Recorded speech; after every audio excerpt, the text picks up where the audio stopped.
sahabat sehat dimanapun Anda berada, dengan Dr. Gwen hari ini akan membawakan materi kesehatan yang terkadang kita pernah temukan di antara kita bekerja ataupun kita pernah mendengar sahabat kita bercerita tentang kondisi yang ia alami. Salah satu kondisi yang saya ingin bahas pada hari ini adalah kondisi perdarahan dari hidung atau kita bilang mimisan atau bahasa kedokterannya adalah epistaksis. Dan kita perlu tahu bagaimana ketika kita melihat atau kita merasa atau yang itu kita alami perdarahan dari hidung dan cara mengatasinya bagaimana.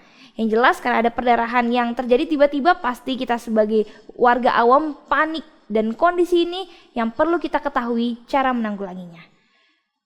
Nah, untuk tahu kenapa terjadi perdarahan hidung, ada banyak hal yang dapat kita pelajari lebih awal sehingga kita bisa paham kenapa sih bisa terjadi mimisan atau perdarahan dari hidung. Struktur hidung kita terdiri atas ada akar hidung, ada puncak hidung, ada batang hidung, ada jembatan hidung, sayap hidung, dan juga sisi hidung. Dan hidung ini tidak seperti organ lainnya, akan mempunyai juga arteri dan juga pembuluh darah yang tipis dan yang tebal. Pembuluh darah dari hidung tersebut dibagi menjadi dua berdasarkan pembagian dari batang hidung.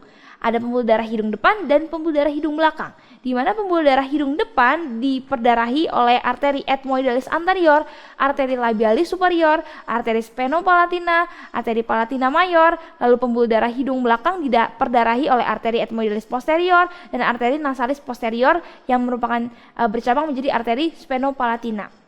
Arteri ini adalah arteri kecil tetapi merupakan cabang utama dari arteri besar di dalam tubuh sehingga terjadilah perdarahan yang sangat banyak dan masif yang menyebabkan kita sebagai orang yang mengalaminya atau teman kita yang mengalaminya panik dan juga kaget karena darah yang keluar sangat banyak. Dan berdasarkan lokasinya tadi, mimisan dibagi menjadi dua area atau menjadi dua definisi, yaitu perdarahan hidung bagian depan disebut dengan epistaksis anterior dan perdarahan hidung belakang yang disebut dengan epistaksis posterior. Dan perdarahan hidung depan itu beranastomosis atau berkumpul bersama menjadi satu yang disebut dengan plexus Kieselbach. Nah, plexus inilah yang terjadi perdarahan karena kita mungkin kondisi tertentu dan akhirnya perdarahannya sangat banyak karena ini merupakan kumpulan dari arteri-arteri tadi. Sedangkan perdarahan hidung belakang juga mempunyai plexus atau gabungan yang disebut dengan plexus Woodruff dan ini merupakan area yang sering terjadi perdarahan pada orang mengalami mimisan atau epistaksis di bagian belakang. Nah, penyebab mimisan itu sendiri dibagi menjadi dua, ada yang sifatnya lokal, ada yang sifatnya sistemik. Kalau sifatnya lokal, kebanyakan karena trauma, dipegang-pegang hidungnya, dikorek-korek hidungnya, lalu mungkin karena kecelakaan, jadi terbentur hidungnya, jadi perdarahan yang banyak, atau karena keganasan, adanya suatu tumor akhirnya menekan di area pembuluh darah, di area plexus Woodruff maupun plexus Kieselbach, sehingga menyebabkan perdarahan yang masif. Penyebab lainnya karena infeksi, karena terjadi batang hidungnya tidak simetris atau deviasi septum, lingkungan ada bahan iritan yang menyebabkan terjadinya nyeri pada area hidung sehingga ketika kita bersin-bersin atau mengeluarkan tekanan terjadi pecahnya pembuluh darah hidung, lalu karena perubahan lingkungan, kongenital, malformasi dan idiopatik.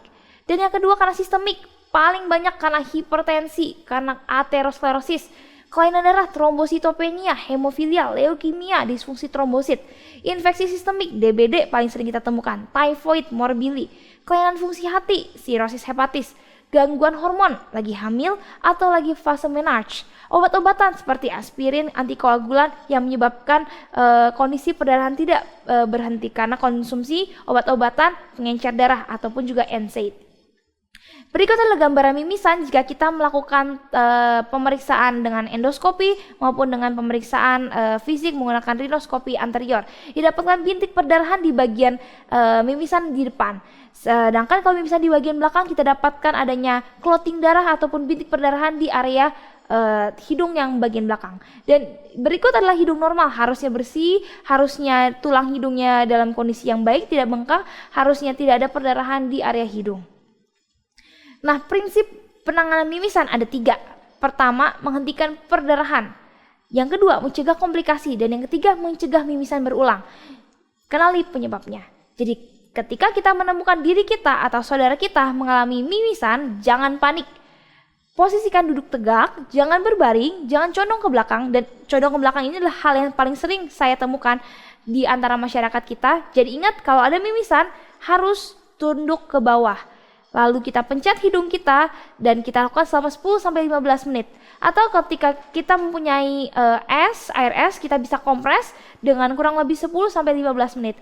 Kenapa tidak boleh kita nunduk ke belakang? Karena ketika kita nunduk ke belakang, maka darah akan masuk ke area belakang hidung dan akhirnya masuk ke area tenggorokan atau kerongkongan kita. Ketika masuk ke area trakea kita atau area pernafasan, akan terjadi batuk-batuk dan terjadi aspirasi, dan kondisi ini sangat berbahaya, dapat menyebabkan pasien atau teman kita mengalami sesak dan akhirnya harus dilakukan tindakan di rumah sakit.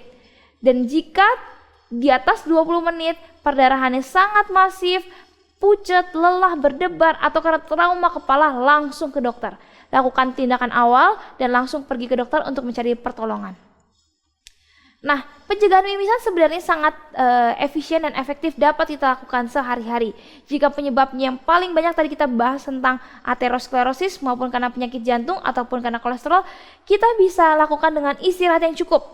Pada gambar di berikut ini adalah seorang pembicara, seorang pembawa berita di Cina. Dia melakukan istirahat yang tidak baik sehingga ia mengalami mimisan saat siaran live, dan ini terjadi karena kurang tidur. Karena kurang tidur dapat menghasilkan konstriksi pembuluh darah perifer dan dapat meningkatkan denyut jantung dan kekakuan pembuluh darah arteri. Diet yang seimbang. Jika pola makan kita tidak seimbang, tekanan darah kita tidak terkontrol, maka pembuluh darah yang ada di hidung juga tidak terkontrol tekanannya, dapat menyebabkan mimisan.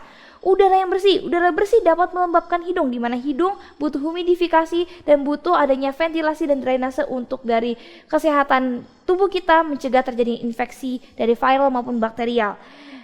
Dan perubahan cuaca ekstrim juga perlu diiringi dengan kita sering cuci hidung. Misalnya kita pergi dari cuaca dingin ke cuaca panas maupun ke cuaca panas ke cuaca yang sangat dingin, perlu kita lakukan pelembapan pada hidung kita karena area hidung kita dapat menjadi kering.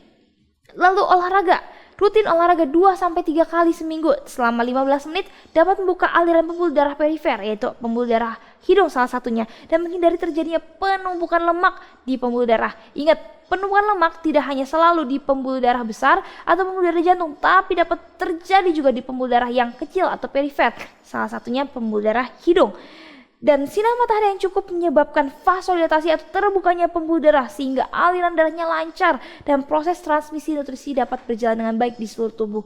Dan tentu hati yang gembira adalah obat yang manjur, dan hati yang gembira adalah kondisi yang juga dicanangkan oleh Menteri Kesehatan kita dari Kemenkes kita. Bagaimana hati gembira dapat menyebabkan respon stres kita berkurang, daya tahan tubuh kita baik, dapat mengoptimalisasikan organ tubuh kita dan menyebabkan suasana hati kita menjadi lebih baik.